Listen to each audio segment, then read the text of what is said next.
پھر عجیب بات یہ ہے کہ سیدنا ابراہیم علیہ السلام اس قوم میں پیدا ہوئے، اور اس قوم میں پیدا ہونے کے بعد جس گھر میں اللہ رب العزت نے ابراہیم علیہ السلام کو پیدا فرمایا،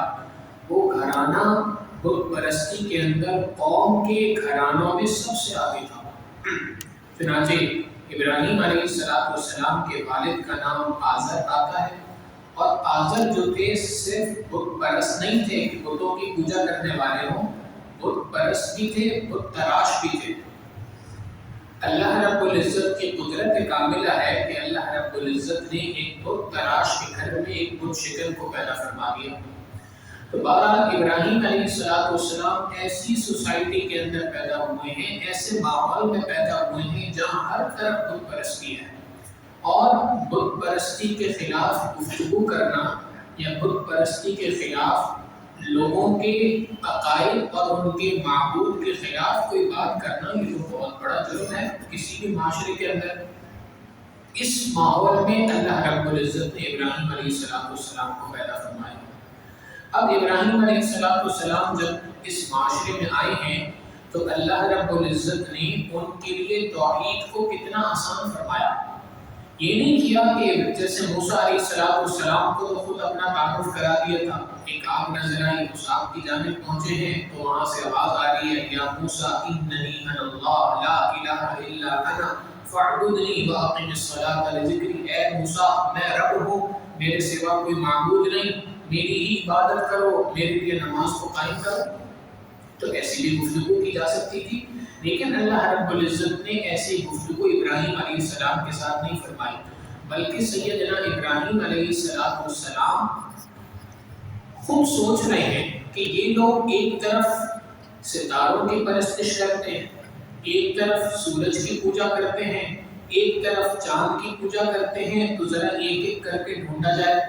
انہوں نے پہلے ستاروں کو دیکھا تو کہا شاید یہ معبود ہے، مگر جیسے ہی رات ختم ہوئی تو ستارے بھی غائب ہو گئے،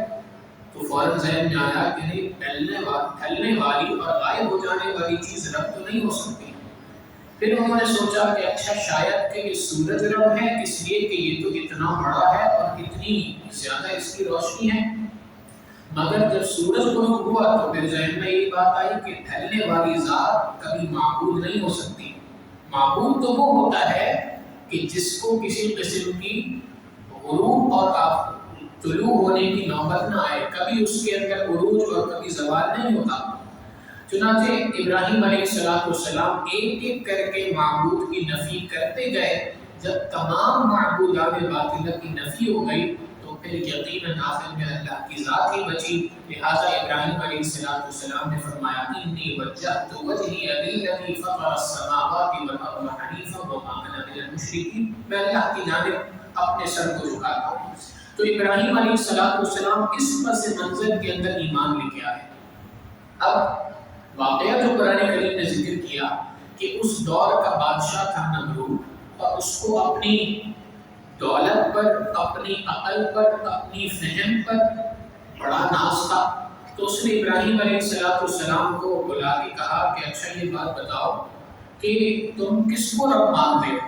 قرآن کریم میں اللہ تعالیٰ ذکر فرماتے ہیں الم تر الی الذی حاج ابراہیم فی ربہ، اے مخاطب کیا تم نے نہیں دیکھا اس واقعے کو کہ جب ابراہیم علیہ السلام نے اپنے پروردگار کی حجت بیان کی، اپنے پروردگار کی دلیل بیان کی، ان آتاہ اللہ الملک، کہ بے شک بادشاہت اللہ ہی کی ہے۔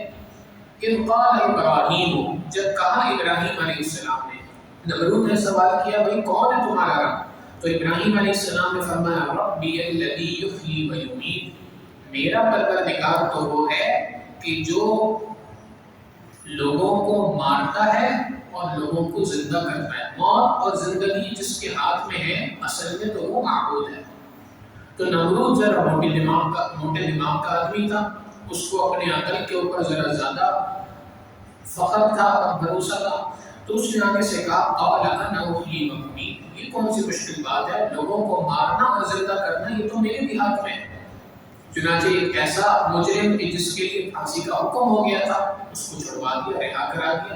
اور ایک معصوم آدمی کو پھانسی چڑھوا دیا اور کہنے لگا دیکھو ایک بندہ جو زندہ تھا اس کو موت دے دی، جس کو موت آ رہی تھی اس کو موت سے بچا دیا، تو یہ کام تو میں بھی کر سکتا ہوں۔ سیدنا ابراہیم علیہ السلام سمجھ گئے کہ یہ بھی سیدھی انگلی سے نہیں نکلے گا، تھوڑی انگلی ٹیڑھی کرنی پڑے گی، لہٰذا فرمایا قال ابراہیم، ابراہیم علیہ السلام نے فرمایا فَإِنَّ اللَّهَ يَأْتِي بِالشَّمْسِ مِنَ الْمَشْرِقِ فَأْتِ بِهَا مِنَ الْمَغْرِبِ، میرا رب تو وہ ہے جو سورج کو مشرق سے طلوع کرتا ہے اور مغرب میں غروب کراتا ہے، اگر تم معبود ہو، اگر تم رب ہو تو پھر ذرا سورج کو مغرب سے طلوع کر کے دکھا دو۔ فَبُهِتَ الَّذِي كَفَرَ، کفر یہاں پر مبہوت ہو کے رہ گیا، اس کے پاس کوئی جواب نہیں تھا۔ اللہ رب العزت فرماتے ہیں واللہ لا يهدي القوم الظالمین، اللہ رب العزت ظالم قوم کو ہدایت نہیں دیتا۔ سبق حاصل کرنے والا کیا ہے؟ سبق حاصل کرنے والی چیز یہ ہے اللہ کی ذات کو پہچاننا، اللہ کو اپنا معبود جاننا، یہ دنیا کا سب سے آسان ترین عقیدہ ہے۔ کسی قرآن کریم کی آیت کی ضرورت نہیں، کسی حدیث مبارکہ کی ضرورت نہیں، کسی وحی کی ضرورت نہیں، فقط عقل کی بنیاد میں انسان اللہ کی ذات کو اپنا معبود سمجھ سکتا ہے۔ اور جب یہ چیز اتنی آسان ہے کہ ہر بندہ اگر تھوڑی سی عقل لڑائے تو اس کو سامنے کی چیز نظر آتی ہے، بنی چیز ہے، بہت ہی امپریسنٹ ہے، سامنے نظر آنے والی ہے، مگر عجیب بات یہ ہے کہ اس کے باوجود نبی علیہ السلام فرماتے ہیں قرب قیامت میں ایک وقت وہ بھی آئے گا کہ جب ایک بندہ صبح کو اٹھے گا تو مومن ہوگا، شام کو اپنے بستر پہ جائے گا تو کافر ہوگا، شام کو حالت ایمان میں بستر پہ گیا تو صبح کو اٹھے گا تو ایمان اس سے سلب ہو چکا ہوگا۔ تو اگر اللہ کو پہچاننا اتنا ہی آسان ہے تو پھر ایمان اتنی جلدی کیوں سلب ہو جائے گا؟ شاید کہ پچھلے لوگوں کے لیے یہ بات سمجھنا مشکل تھی، ہمارے لیے یہ بات سمجھنا بہت آسان ہے، اس لیے کہ ہم اور آپ اس دور میں گزر رہے ہیں، اس دور سے گزر رہے ہیں کہ جہاں ملحدین کی ایک بہت بڑی تعداد ہے جو روزانہ کی بنیاد پہ نئے نئے پروپیگنڈے سوشل میڈیا کے اوپر کر رہے ہوتے ہیں۔ ہر دن ایک نیا شارٹ آ رہا ہے، ہر دن ایک نئی ریل آ رہی ہے، ہر دن ایک نیا سوال آ رہا ہے۔ تو پیغام ان آیات کے ذریعے سے جو دینا ہے وہ یہ ہے بالخصوص نوجوانوں کو کہ اللہ کی ذات کے اوپر کبھی شک کے اندر مبتلا نہ ہو۔ جہاں ذہن میں سوال آ گیا، جہاں شک آ گیا، وہاں پہ ایمان نہیں رہ سکتا۔ ایمان تو یقین کا نام ہے، شک کا نام نہیں ہے۔ اور کفر کے پاس کوئی نئی بات نہیں ہے، ملحدین کے پاس، ایتھیزم کے پاس کوئی نئی چیز نہیں ہے دنیا کے اندر کہ کوئی نئی بات لے کے آئے۔ وہی فلسفے جو نمرود دیا کرتا تھا، وہی فلسفے جو فرعون دیا کرتا تھا، وہی فلسفے جو شیطان کے پجاری اس زمانے میں دیا کرتے تھے، آج کے زمانے کے افراد کے پاس بھی وہی تمام چیزیں ہیں، اس سے ہٹ کے کوئی چیز نہیں۔ اور ان کے اندر اگر کوئی فرق آیا ہے تو صرف اصطلاحات کا آیا ہے، صرف ٹرمینالوجیز کا آیا ہے، اس کے سوا کوئی چیز نہیں۔ تو سب سے پہلی چیز ذہن میں رکھنے کی یہ ہے کہ ایمان اللہ کی جانب سے بہت بڑی نعمت ہے، اس نعمت کی قدردانی کرنے کی ضرورت ہے اور کسی قسم کے پروپیگنڈے کا شکار ہونے کی ضرورت نہیں ہے اس کے مقابلے میں۔ اور تیسری آخری بات جو سب سے زیادہ اہم ہے ذہن میں رکھنی چاہیے کہ انسان کے عقیدے پر ہٹ کب پڑتی ہے، کب اس کا عقیدہ خراب ہوتا ہے۔ شیطان ہر کام کو تدریجاً لے کے چلتا ہے۔ مثال کے طور پہ کسی شخص سے نماز چھڑوانی ہوگی نا تو فرض نہیں چھڑوائے گا، پہلے اس سے کہے گا جی نفل نماز ہے یہ چھوڑ دو، نفل تو ہے، بندہ کہتا ہے جی نفل ایسے یہ چھوڑ دو، پھر کچھ عرصے بعد اس کو ذہن میں ڈالتا ہے کہ سنت موقع ہے، کبھی کبھی چھوڑ دیں تو گنجائش ہے، چلو آج نہیں پڑھتے، پھر 2-4 دن بعد پھر چھڑوا دے گا۔ جب اس میں سستی آ جائے گی تو پھر فرائض کو جماعت کے ساتھ پڑھانے سے سستی کرائے گا کہ میں نماز تو پڑھ لوں گا لیکن گھر پہ پڑھ لیتا ہوں، ابھی فلاں کام ہے۔ پھر ایک وقت آتا ہے کہ جماعت کی نماز مس ہوئی، پھر اس کے بعد فرض نماز اپنے وقت میں ادا کرنا چھوڑ دیتا ہے۔ تو شیطان کا حملہ تدریجاً ہوا کرتا ہے۔ بغیر ہی اسی طریقے سے انسان کے ایمان پہ شیطان کے حملے کی ابتدا علماء، اہل مدارس، مساجد، خانقاہ، دعوت و تبلیغ جو اسلام کے قلعے ہیں ان کے اوپر حملہ کرتا ہے۔ بندہ سوچتا ہے جی یہ دعوت و تبلیغ والے کیا کر رہے ہیں، یہ مدرسے والے کیا کر رہے ہیں، یہ مسجد والے کیا کر رہے ہیں، یہ مولوی صاحب کیا کہہ رہے ہیں۔ تو پہلا حملہ ان کے اوپر ہوتا ہے، جب ان سے بیزار کر دیتا ہے تو اگلا حملہ اس کا آتا ہے اولیاء کے اوپر، علماء کے اوپر۔ جب اس حملے میں کامیاب ہو جاتا ہے تو پھر اس کے بعد آتا ہے تابعین کے اوپر، جب اس پہ کامیاب ہو جاتا ہے تو پھر حملہ کرتا ہے صحابہ کی ذات کے اوپر، اور جب صحابہ کی ذات سے انسان بدگمان ہو جاتا ہے تو پھر حملہ ہوتا ہے انبیاء کی ذات کے اوپر، اور جب انبیاء کی ذات سے انسان بدگمان ہوتا ہے تو پھر حملہ ہوتا ہے رب کی ذات کے اوپر۔ یہ تدریج ہے، پہلی سیڑھی کے اوپر ہی اپنے ایمان کو مضبوط کرنے کی ضرورت ہے، لہٰذا ایمان کو بچانے کا طریقہ یہ ہے کہ اپنے آپ کو ایمان کے قلعوں کے ساتھ قید کر لیجیے۔ ایمان کے قلعے، مدارس ایمان کے قلعے ہیں، مساجد ایمان کے قلعے ہیں، دعوت و تبلیغ ایمان کا قلعہ ہے، خانقاہیں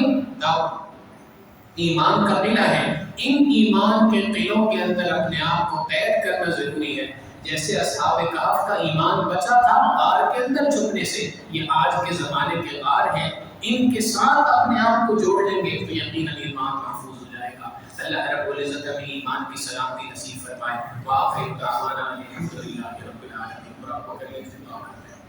آنکھوں کو بند کر لیں، سب کچھ بھار